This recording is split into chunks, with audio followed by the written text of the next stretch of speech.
Why does quicksand work so slowly? Question everything. Hyundai did. It's how they created the all-new Hyundai Tucson with available innovations like a huge 10.25-inch infotainment screen and digital key technology, allowing you to use your smartphone as a spare key.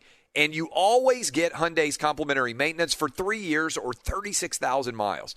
Test drive the 2022 Hyundai Tucson at your nearest Hyundai dealer or learn more at HyundaiUSA.com. Call 562-314-4603 for complete details. Geico knows there are many reasons why you ride. From the exciting adventure of the daily commute to the peace of mind that Geico always has your back with 24/7 access to claim service and legendary customer service. But Pamela Mund had one reason in particular. My skin is extremely averse to most fabrics, except for the soft, buttery feeling of leather. Thankfully, I found my clan of leather lovers in the biking community. It's been life-changing. Geico Motorcycle. 15 minutes could save you 15% or more.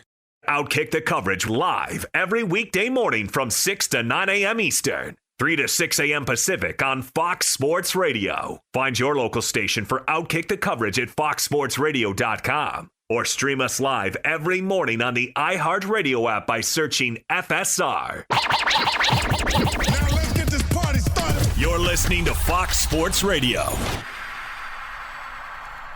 Hear your case of the Mondays, and we do so with the man himself, the great Brady Quinn.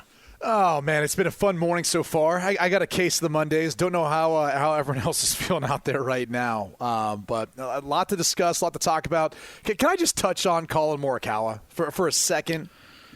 I mean, you've kind of avoided trying to acknowledge him. I'm just saying, while you do, I'm going to run to the liquor store, so let me know when you're done. I'll be okay. All right. I mean, can we appreciate the fact that this young man has put himself basically on track to be one of golf's greats? And I think, like a lot of people like to compare, golfers to past greats. Everyone's trying to find the next Tiger Woods. Sorry to break it to you, we're never going to see someone who's that dominant that fast again. Yeah. But Colin Morikawa is a guy that I think fans should love to like. He's a really likable, good dude. He's got unbelievable focus. As I tried to get you to talk about this, which you did not want to talk about in today's show, but staring down 18, he's got a 2-shot lead. Someone throws a whoopee cushion from the tee box, which, I mean, I don't know how you would handle that. I personally feel like whoopee cushions in most places are just pretty funny. Like, it's hard not to just laugh naturally. One of the great gags of all time. 100%. And someone throws a whoopee cushion right near the tee box as he's addressing his ball about ready to hit. Now, I don't know about you. I would have a hard time not laughing or not breaking my focus and say, like, all right, like, that was touche. That was pretty funny. It was like he backed off the ball. He stood back, looked, like, didn't faze him whatsoever. This dude, for 24 years old, has a ton of maturity. He's got brass balls with the way he played, too. And I think it's going to be – look, it's going to be fun to watch. I know it's golf. We don't like to talk about it a lot. But this young man's won, 2 majors and 8 starts? That's the same as Tiger and Jack and Jordan Spieth, obviously, who came in second. There's a lot of good golfers who've put their name in that category. So it was fun to watch, by the way. It was fun to watch. But still, you got to give him a big congrats. By the way, has anybody fallen for a whoopee cushion in the last 25 years?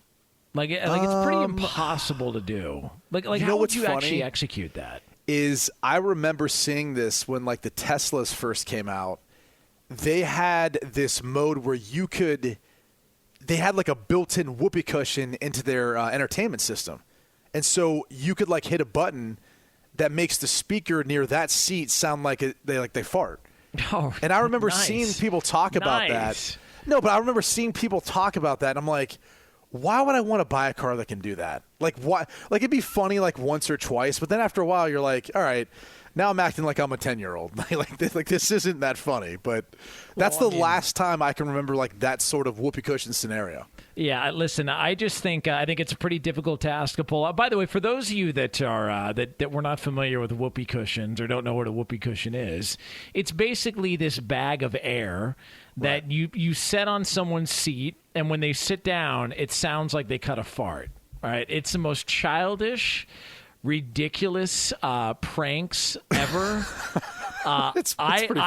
Iowa Sam, tech producer here, my guy Iowa Sam, he loves this stuff. He's got a thing of fake dog crap that he tried to get me with. He actually sat on the desk in the studio thinking I was really going to fall for it and believe it was fake dog crap. Right. Whoopee cushions, ring buzzers, all the other Pee-wee's Playhouse sort of stuff. I just don't know that that's effective anymore. I mean, it's great. I love it. It's a classic. It's a throwback. I just don't know if it's effective anymore. You know? I think the funniest part about the whoopee cushion isn't the sound. It's the reaction on the other person's face. I know. Because they're embarrassed that they fell for it and that there might be a sense that people just heard them fart. Like that's what I think the funniest part of that whole thing. They'd almost rather pass gas or fart in public than fall for sitting on a whoopee cushion. Like the most humiliating thing is that they sat on a bag of air and a 200-year-old gag that is still effective all these years later. Like it's ridiculous. I think they used this back in medieval times. Like I think jesters used to use this back in medieval times. It's just such a childish trick. All right, but Brady Quinn, here's something I want to throw at you. All right, we were talking about this situation hopefully not Bill in Stadium the NFL. Right now. Yeah. No. The stuff they throw on Bill's Stadium, that's a whole nother level. Yeah, that's a whole nother. Still don't know how they got in my top drawer. I just don't get it. I don't know what happened there. All right. So Patriots defensive tackle Byron Coward, he had some comments. He was on the Patriots Way of Life podcast. And, just talking about how Tom Brady, we're not welcoming him back. There's not going to be a ceremony for him. They can clap for him, but he's just any other opponent, so on and so forth. And we talked about how, no, that's not the case. This game wouldn't, the Patriots Bucks at Foxborough wouldn't be featured on Sunday Night Football if it were just any other game. It's there for a reason. It's a massive matchup. Let me just throw this at you, and you tell me if I'm crazy. If there is a ceremony or a celebration of Tom Brady when he returns to Foxborough, I think that would be the doing of Bob Kraft, correct? Like, Bob Kraft will want to welcome him back because those guys have always had a close relationship. And to me, that would be more Bob Kraft wanting to celebrate Tom Brady than more so than anybody else in the organization, right? No, 100% right. Okay. 100% right. How does that sit with Bill Belichick? Because I don't even think this is a Belichick-Brady thing, whether or not they have animosity or they don't like each other. I don't think Belichick would want to celebrate anybody, but Bob Kraft's going to want to celebrate him. And I just wonder if those guys are going to butt heads over this. I really wonder if there's going to be an issue between Kraft and Belichick on how they should handle this when Brady does return in Week 4. I actually wonder how it'll be handled between Belichick and the players that are there. Because that's what the more concern is. If you're Bill Belichick and you're basically trying to make a statement by saying, we're not going to acknowledge him. He's not on our team anymore. We're going to go out there and treat him like any other quarterback we go up against and play. And look, once the ball's kicked and that's the game, of course, that's how it's going to work. But the truth of the matter is there is an element of there's some players who played with him that, they appreciate what Tom Brady did over the course of his career there. Bill Belichick should appreciate what Tom Brady did over the course of his career there. And, again, I'm not saying that they need to welcome him back with open arms, but there is maybe an element in the back of the player's mind where they're thinking, well, wait a second, a guy who's done more for any single organization than any other player in NFL history, and this head coach that I'm playing for doesn't want to at least acknowledge that a little bit or say something about that? No, that's true.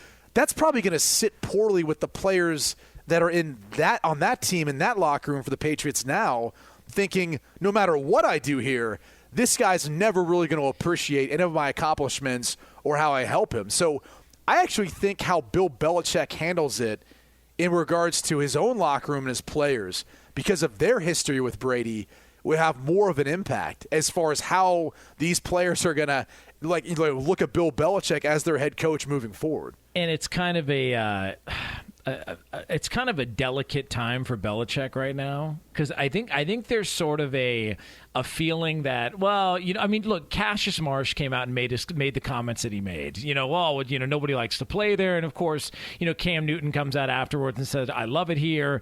You've got Deion Branch who came out and he said, oh, it's not for everybody, but there is sort of a feeling that, well, now that Brady's gone, maybe he was sort of the glue that kept everybody there, that made it tolerable to want to be a New England Patriot. And so to your point, I don't think Belichick can really take this hard stance of, nope, we're not celebrating him. I don't care what he did here. We are not celebrating this guy. I think he's got to sort of play this and sort of welcome the idea to some sort of a celebration of Tom Brady. I really do. I think that's got to take place. I just wonder, at what point does Belichick say, all right, that's enough. All right, we can do a tribute, we can do all that, but we got to still focus on playing a football game. No, I think what they do is, and this is what I think will end up happening. There will obviously be some agreement between Kraft and Belichick. Hey, let's make sure we get this out of the way at the beginning of the game. Because the TV's going to do it anyway. And they're putting it in a primetime spot for that reason. So clearly the NFL understands the storyline, but also they understand that what he did in New England was historic. So they're going to have something at the beginning of the game.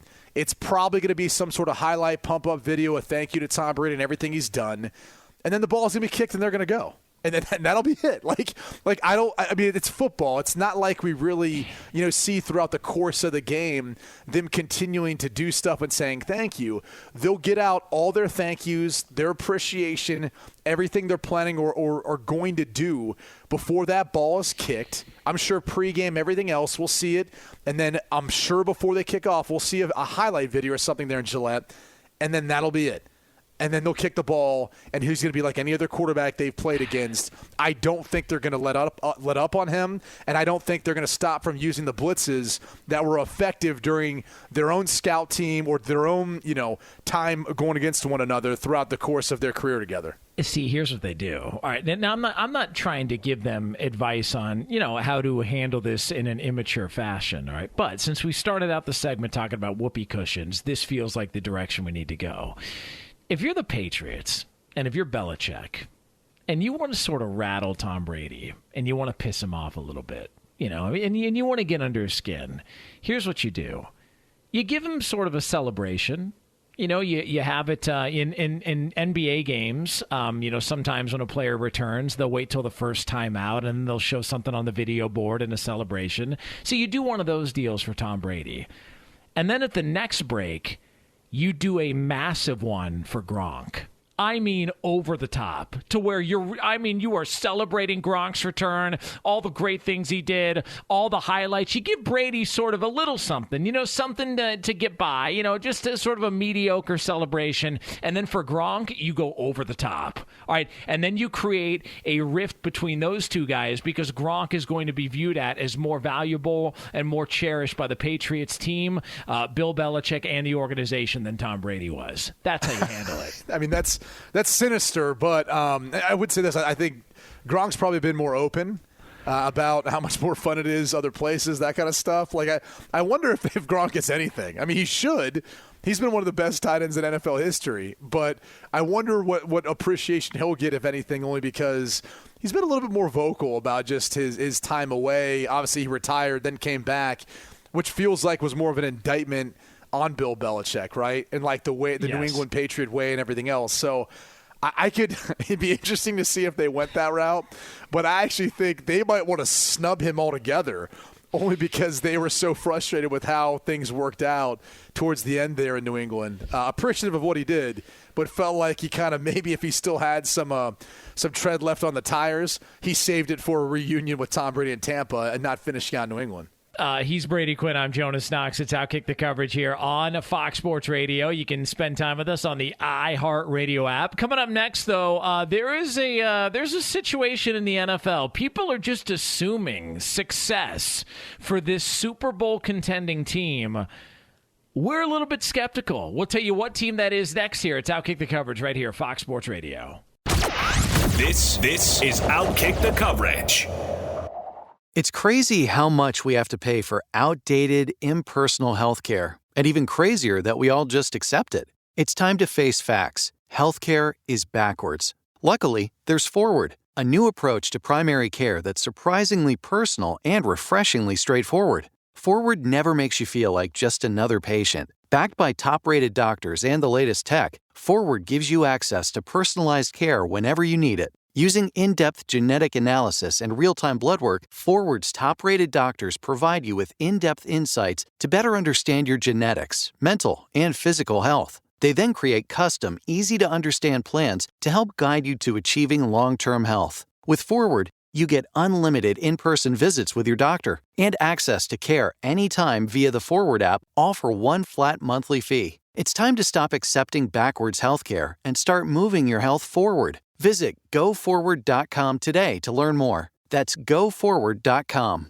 Hey, basketball fans, if you're as pumped for the Tokyo Olympics as we are, you're going to want to sign up for Peacock, the streaming service from NBC Universal. Peacock is the home for U.S. men's basketball with every Olympic game streaming live. Get excited by checking out a behind-the-scenes look at this all-star team with the Peacock original docuseries for Ball and Country. This 6-part series gives you courtside seats to the 2021 training camp in Las Vegas. Watch as Kevin Durant, Damian Lillard, Jason Tatum, and others fight for the team's 4th consecutive gold medal. Plus, take a stroll down memory lane with never-before-seen footage of former Olympic players from the iconic Dream Team and Redeem Team. The U.S. men's basketball Olympic competition starts July 25th at 8 a.m. Eastern Time with their first game against France. Don't miss a minute of the action and go to peacocktv.com to sign up now. He's Brady Quinn. I'm Jonas Knox. It's Outkick the Coverage here on Fox Sports Radio. Coming up in, we'll call it about 10 minutes from now here on FSR, Brady Quinn has really insulted me as a professional sports talk radio host, as somebody who prides himself on knowing things and doing his research. As I alluded to earlier, they call me Show Prep Jesus for a reason. That's right. And this is really insulting, what you've tried to do. You also have the internet at your fingertips, so that should help you in this challenge. But yeah, I just thought it'd be kind of fun, you know. I just a little bit disrespectful, you know. I mean, it's not disrespectful. It's just a different way of playing another game that, tends to be a lot of fun to do with you on live radio. I just, it's like you think you know somebody. We've been doing this show together, you and I, on Sunday nights for like 5-6 years. It's like you think you know somebody. You think you developed a friendship, a relationship, a bond. My partner in crime. We go to the trenches. We're talking sports, all sorts of stuff. You think you know somebody. You think you got them all figured out, and then you discover they're just like everybody else. By the way, speaking of Discover matches all the cash back you earn on your credit card at the end of your first year. It's amazing because Discover is accepted at 99% of places in the U.S. to take credit cards. Learn more at discover.com/yes. 2021 Nielsen Report. Limitations apply. That one got me. I'll be honest with you. I actually thought you were going a serious tone there. Yeah. That one got me. That was I'm not going to put up there as your best. That might have been close, though, only because I was really fooled by that one. Can we just say this, though? As far as the NBA Finals go, in case you were wondering, they're over. It's a wrap. The Milwaukee Bucks are going to win the NBA Finals. They will be your champions. They will be crowned coming up on Tuesday night. So congratulations in advance to the Milwaukee Bucks, your NBA champions, as they will raise the trophy in celebration, and we no longer have to deal with the Phoenix Suns fan base, which is we have grown to loathe here on Fox Sports Radio. But I would just say this. No player has done more to improve his stock than Giannis. Oh, yeah. Like, all the conversation about, he can't perform in the clutch and he can't do this. Not even just that. He's doing all this coming off an injury. He's going to be your finals MVP. That's a wrap. And the way he's handled this, when you hear him in interviews, it's almost like people are realizing, so he's not like a lot of these professional athletes where he's got this massive ego and he's a little bit obnoxious and he's really full of himself. Totally down to earth, really good dude. great story, great background, and to be able to do that in that town, in Milwaukee, I think is great. I think he's done a lot for his stock. He's done nothing but improve it, in my mind. He's one of those shining examples that I think the NBA should do all they can to tap into and highlight. He's a guy that when you listen to him talk, he's humble. He understands the importance of his team, the players around him, everyone else who's helped him get to that point. He has no ego. If you haven't seen the clip that's gone viral, I think it's about a little less than 2 minutes long. Check it out. It's pretty cool. And talking about ego and thinking about the past and what you've accomplished, and then talking about what you're going to do and saying that's pride. He goes, I try to live in the moment. And I know that if I had a great day yesterday, today might be a bad day. But I just try to live in the moment and do the best I can in that moment. And, you can just tell that, he was obviously raised the right way. And I think the reason why the NBA needs to highlight him is he's not one of these superstars that has looked to try to go the easy way. Yes, they've built out around him, the organization has, but I think even if they faltered in this series, which it seems very unlikely, that they're going to lose Game 6, or even if it went to a Game 7, it seems very unlikely they're going to lose and not be able to close out the Suns in the next 2 games based on the way he's playing, they're playing. But even if that was the case, I don't know that he's throwing his arms up and saying, all right, well, I want to get out. I want to be traded somewhere else. I don't want to play here anymore, or it's too small of a market. You don't hear any of that from him. No. And yet he's, he could develop into, maybe the best player in the NBA at some point as he continues to work on his skill. I mean, we know how physically gifted he is. But, as he continues to develop, he could become that player. But the NBA needs to highlight someone like this because otherwise, you kind of start to lose out on some of the storylines of your league.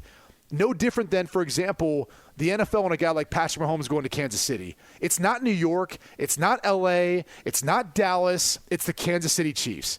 And Patrick Mahomes has been able to bring, obviously, a lot of attention. He's been able to kind of put them back on the map, an organization that, had success before he got there, at least going to the playoffs, but not winning a Super Bowl, not reaching a Super Bowl in consecutive years like that. So completely different.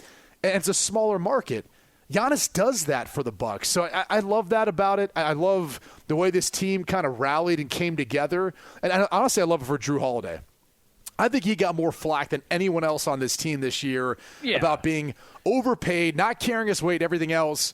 You go back to Game 5, man, he was huge. Every step of the way, the steal, the lob, everything to close it out. You got to feel good and happy for this team the way they've played. Well, because he was supposed to be the difference maker. They had Middleton. Middleton got paid. They've got Giannis. So what was the problem? What were we doing? What was the issue? And so they go out, they make the move for Drew Holiday, who had been rumored to be dealt in a bunch of other trade scenarios. I think the Lakers were tied to him at one point. Boston had some interest in him at one point. They get a deal done. And he comes in, and you saw him struggle in big-time spots. And there was a point, I want to say, it might have been Game 2, where the game was pretty close. It was getting competitive towards the end, and Milwaukee had a real chance to cut the lead down. Drew Holiday had an opportunity to take a 3 and just looked shook. He looked like he didn't want it, like he was concerned about what was happening. And to see him bounce back, especially that play, the defensive play on Booker, the alley-oop afterwards, like that's going to be looked at when they play the highlights of this team, finally winning a championship, because I don't know if anybody knows this or not, but it is over. But this team finally winning a championship, that's going to be one of the highlights they point to. And all of this, by the way, Milwaukee, with Giannis coming off the injury, Milwaukee's by far and away the most healthy team that Phoenix has played all postseason. So maybe they're just getting exposed. Maybe they're getting exposed, Brady Quinn. It does play up some of that narrative. It really does. I do have an important question for you, though. Yeah, go right ahead. No, this is an important question in regards to this series, the Phoenix Suns, and even moving forward. Here we go. Yeah. What happens to the Suns in 4 guy? Oh, I mean, what happens to him now? Is that just like a flash in the pan? It was cool for that. I mean, he really needed the Suns to win the NBA Finals. He needed them to win the championship in order for that legacy to live on. Now it's just, he called it. He got in a fight. He beat some dude up, and they did win in 4 in that series, but they lost in the finals. I don't even know if it's worth putting a note in on Wikipedia. If they win the NBA Finals, That dude's an article. He's a clip. He's noted in the Suns championship run history. All right, he's going to be talked about in that. Now I don't even know if he's a part of the story. Celebrity boxing. I mean, it's all the rave. I mean, we just had Lamar Odom beat up, was it Nick Carter or whatever? I don't know. One was of those it guys. Nick or Aaron? I always confuse the two because they both sang. It could have been Kijana. I have no idea. I didn't watch the fight. I didn't pay for it. Okay. I didn't. All right. Oh man. I didn't actually pay for the fight. Aaron Carter. We have confirmation it was Aaron Carter. Yeah, so you got these celebrity boxing matches. Like back in the day, Manute Bol fought Refrigerator Perry. That was one of them. You got the Paul brothers that are selling out, arenas and making big time money. Like, look, Sons and Four guy, he got known because he had a vicious uppercut. So he's got the celebrity boxing route that he can go. I know Barstool Sports does. I think it's Rough and Rowdy. They do. There are options out there, and so I feel like he'll be fine. He's going to have plenty of work out there if he wants it. Celebrity boxing. Okay. And what's going to happen to the Coachella guy? The guy who was like levitating in game 2, I think it was. What's going to happen to him? Yeah, he's going to go back to where he came from. He's going to be living in a tent on Venice. Like everybody else out here. I don't know if you know that or not. Oh, I'm not touching this. I'm just saying. I don't know if you know that or not. Yeah, it's like a modern day teepee setup. Right. Just letting you know. It's like I was going to go through the rest of the Suns fan base, but we'll stop. We'll stop. Hey, let me tell you something. You know what a tent is? It's a hippie's igloo. That's what a tent is, all right? And that's where that guy, that drug addict, that's where he's going to end up after this series is over. How's that? Man. Hey, you set it up. You set it up. I didn't know it was going to go that direction. Right. Let me tell you something. Nobody's safe on this show, Brady Quinn. We are the can man. Anybody can get it. All right. So this story out of the NFL, and I think we've kind of touched on this a little bit. But Jimmy Ward, the safety for the 49ers, he was talking about the addition of Matt Stafford with the LA Rams. And he was talking with Grant Cohn of SI.com. And he said he's the same quarterback who was on the Detroit Lions, and they still didn't go to the playoffs, and they had Megatron. What was the problem over there in Detroit? Are you going to blame the city? What was the problem? Was it money? If the city didn't have enough money to bring players where they were, why even have an NFL team? That's a big question mark. They went and traded Jared Goff, who went to the playoffs several times and went to the Super Bowl. Yeah, he lost, but he went to the Super Bowl. I've yet to see that with Matt Stafford. All I'm saying, he's still great. I believe he's a top 10 quarterback, maybe top 5. I don't know. I'm just going off what I see, and I see Jared Goff got those boys to the Super Bowl. End quote from 49ers safety Jimmy Ward. So I ask you, Brady Quinn, where's the lie? Well, the lie is that Matt Stafford did get the Lions to the playoffs 3 times, in fact, but unfortunately they were early exits, so it was a one-and-done appearance. So that might be why Jimmy Ward doesn't remember them going to the playoffs, and is obviously against his division opponent remembers what Jared Goff and the Rams have done more of late, at least, considering the Lions haven't done much of late. Look, Stafford, I think, is probably going to be an upgrade to Jared Goff. I think when you look at his overall ability as a passer, there's no doubt he's got some unique arm talent. He's always had one of the stronger arms in the league. He's a better athlete than people give him credit.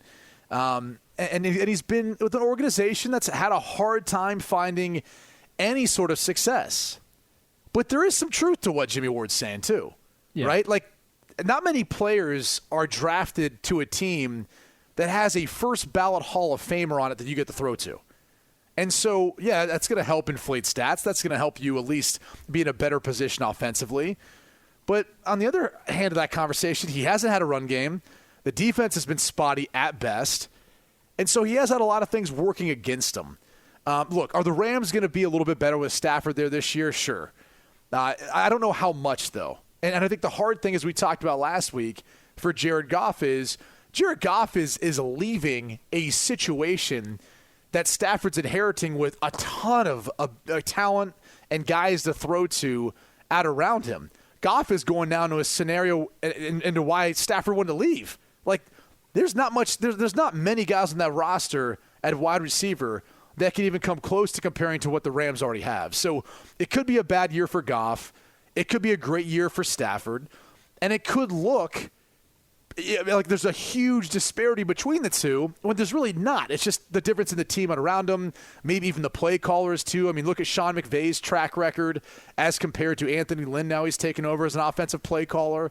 There'll be some differences there too. So, I mean, look, there's truths on both sides of this. I just think, like, Rams fans need to take into account this. Yeah. You know, you're getting a Matt Stafford that, yes, still has gas in the tank. There's no doubt. But he has had some injuries. You know, he is on the older side of a veteran quarterback in this league, which is good and bad, right? The wisdom side of it, but also, you know, there's a little, you know, tread worn down on the tires. So that's not my biggest concern if I'm a Rams fan. If I'm a Rams fan, I'm looking at him saying, I'm concerned about my defense. Our defensive coordinator just left to go be a head coach. Is that group going to play the way they did last year? Because I'm pretty sure I know what I'm getting out of Matt Stafford. But if I can't get what I need out of my defense, we're not making it to the Super Bowl anyway. Like, that's going to be the biggest question mark, I think, at least in my mind, about the Rams. The part that bothers me about the Jared Goff discussion in L.A., look, from a talent standpoint, nobody's going to confuse Jared Goff with Matt Stafford. Matt Stafford, and look, I don't think you've talked about it, like one of the great quarterback talents in the NFL. As far as just talent alone, abilities, he's great. So nobody's going to compare Jared Goff to him like that. But there's this sort of this notion that Jared Goff's just not a good quarterback. And I'm sorry, man, but he's played really, really good football in the NFL. Do we forget that shootout on Monday night or Thursday night, whatever it was, against Kansas City, where they put up like 50 points each, like 100-plus points combined? He outperformed Patrick Mahomes. Like, we forget, yeah, you could say, oh, well, he lost the Super Bowl and he looked so bad in that game against the Patriots. Yeah, but they still got to a Super Bowl.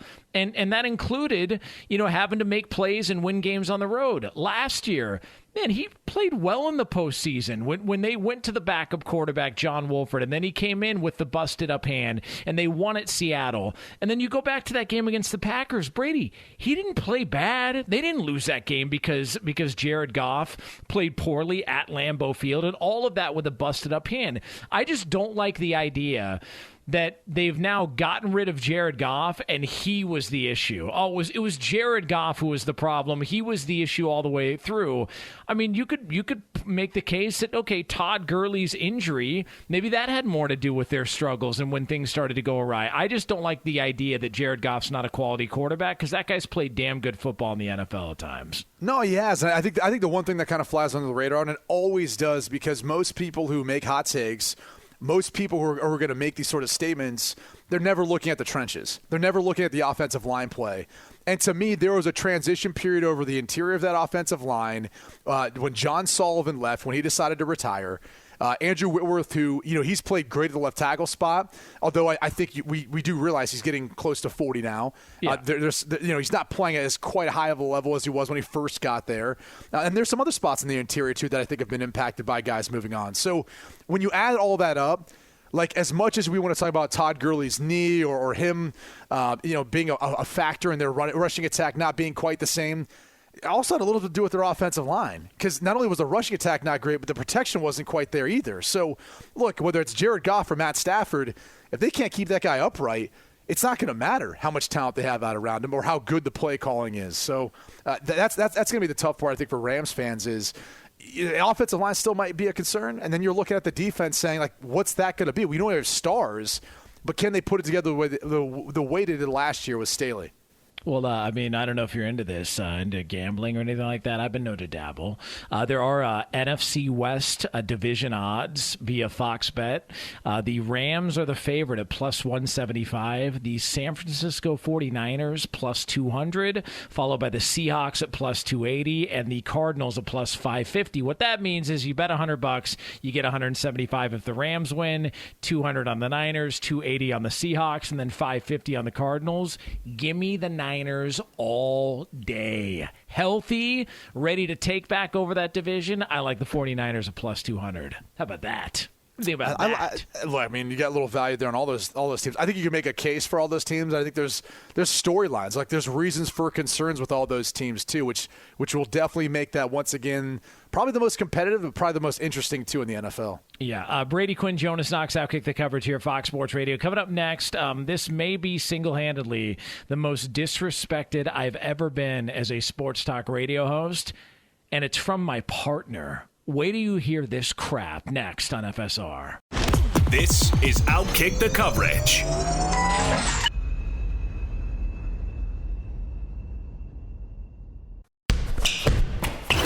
Hey, I'm Doug Gottlieb. The podcast is called All Ball. We usually talk all basketball all the time, but it's more about the stories about what made these people love their sport and all the interesting interactions along the way. We talk to coaches. We talk to players. We tell you stories. You download it. You listen to it. I think you'll like it. Listen to All Ball with Doug Gottlieb on the iHeartRadio app, Apple Podcasts, or wherever you get your podcasts. It feels like everything we do online comes with some risk. Buying a pair of socks online sounds simple enough, but then the online store wants as much personal information from you as possible. What does your credit score, eye color, blood type, mother's maiden name, or social security number have to do with buying socks? No one wants to be unsafe online, but every time you give up info and privacy, you may give up a little safety too. Norton 360 with LifeLock helps keep your digital life safer with device security, a VPN to keep your Wi-Fi activity private, and identity theft protection all in one.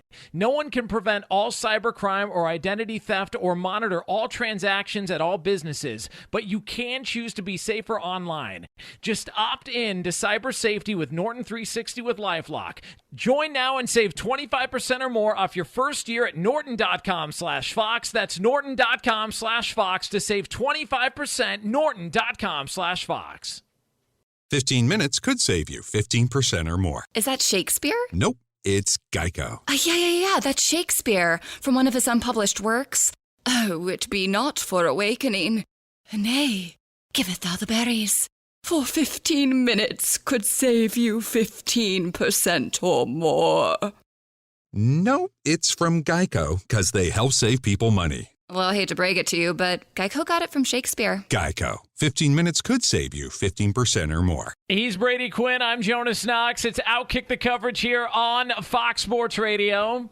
We are going to be back on the air tomorrow here, and it'll be a 3-man extravaganza. A man each hour. That's right. LeVar Arrington. Yeah. Yeah, that's what they're calling us. Yeah, that's what I heard. Tripod. Yeah. The tripod. The tripod. Unbelievable. Speak for yourself. All right. So, yes, the tripod of Sports Talk Radio will be back coming up tomorrow here on Fox Sports Radio. So that'll be a lot of fun. Now, are you going to be live from South Bend? Do we have that?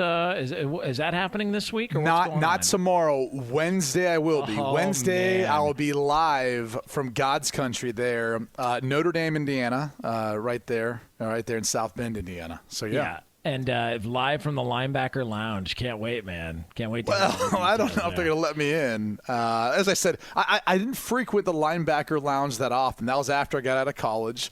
I was known for being a college bar for coaches. Yeah. So we couldn't go to that bar because that was like the one place they could always go and have a few drinks, and they were safe to do so.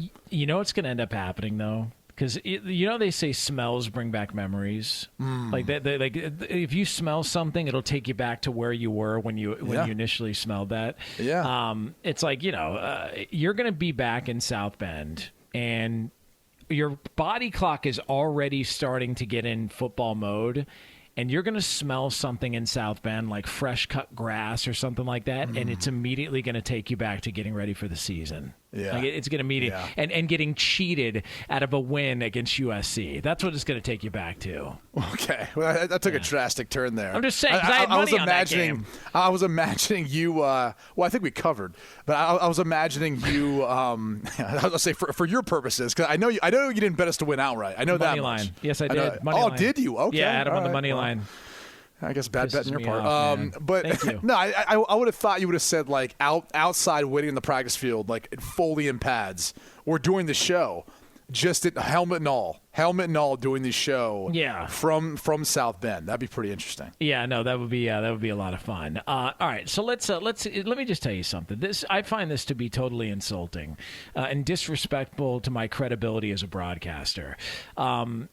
You think that I can't tell the difference between an Olympic sport and something that you've made up?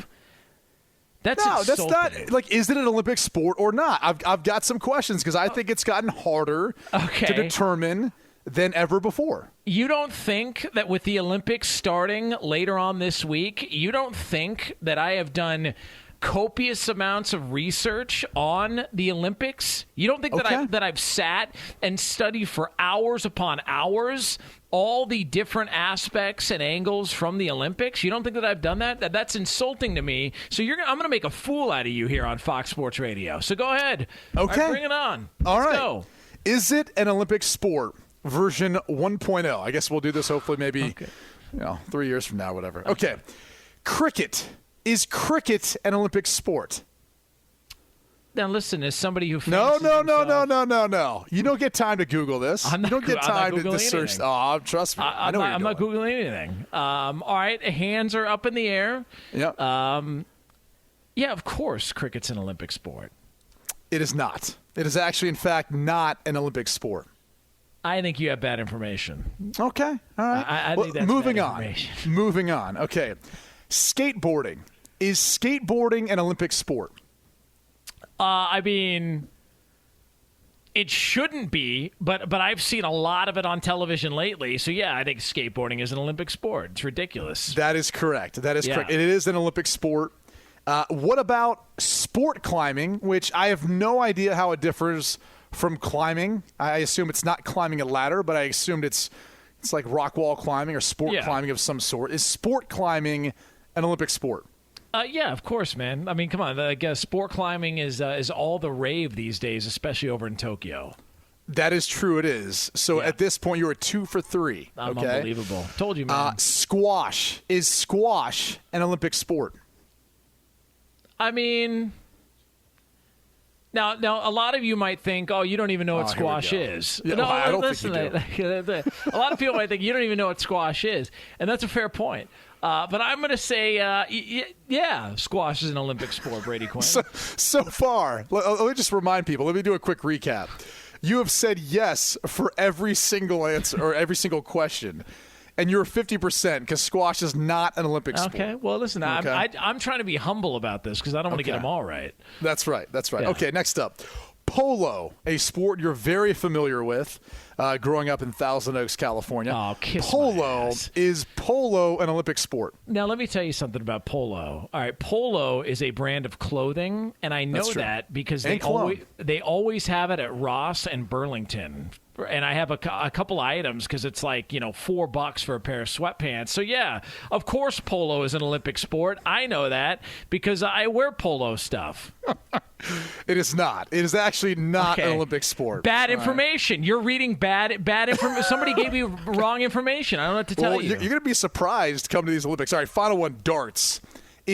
Are darts, an Olympic sport? Well, I mean, come on, man. As somebody who frequents a lot of bars that have dart boards, let me tell you something. Nobody better at 301 than me, especially after a couple of sin suckers. I'll just say this. Yes, darts is an Olympic sport. It is not. Okay. I think you got 2 right out of 6. All right. And again, you got bad information. This is your fault, not mine. Fox Sports Radio has the best sports talk lineup in the nation. Catch all of our shows at foxsportsradio.com. And within the iHeartRadio app, search FSR to listen live. Switching to Geico is a good idea, especially when you consider everything. First off, Geico makes it easy to switch. They have licensed agents available 24/7 online or over the phone. But if it's so easy, you might start thinking everything is easy, even big wave surfing. And it's not. It's actually quite difficult. Well, if you switch to Geico, you could save hundreds on car insurance. And you could keep saving by bundling your motorcycle, boat, and RV, plus your home or renter's insurance. But saving money might lead you to make some questionable purchases, like a 20-foot feather boa. And do you know how hard it is to clean a 20-foot feather boa? Well, they do have an industry-leading mobile app you can use to pay your bill, file and manage a claim, or add a new driver. But when life gets a little easier, it makes you too confident, and you start calling everyone Ace. And you're better than that. Well, Geico has a 97% customer satisfaction rating and has been saving people money for 85 years. It's hard to beat that. But you're right. Switch to Geico. It's obviously a good idea. The biggest NFL season ever starts with training camp. Let's go, let's go, let's go! A whole week of first looks and insider access on NFL Network. Hit the horn! Leading up to the first ever Back Together Saturday, fueled by Gatorade. We're back, baby. Let's go! With a full day of coverage around the league. He's a playmaker at every level. As all 32 teams take the field. Training camp, Back Together. Coverage begins July 26th on NFL Network.